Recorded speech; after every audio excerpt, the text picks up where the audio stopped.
Breaking news మెక్సికోలో ఘోర ప్రమాదం జరిగింది. బస్సులో మంటలు చెలరేగి 40 మంది సజీవ దహనమయ్యారు.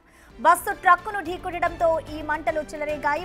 మృతుల్లో 38 మంది ప్రయాణికులు, 2 సిబ్బంది ఉన్నట్టుగా అధికారులు గుర్తించారు. అయితే ప్రమాద తీవ్రత ఎక్కువగా ఉండడంతో మృతదేహాలను గుర్తుపట్టలేని స్థితిలో ఉన్నాయి.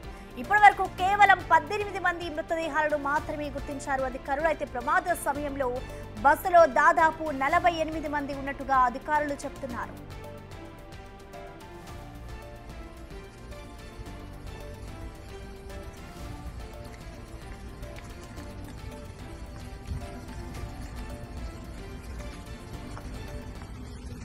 మెక్సికోలో ఘోర ప్రమాదం జరిగింది. బస్సులో మంటలు చెలరేగి దాదాపు 40 మంది సజీవ దహనమయ్యారు.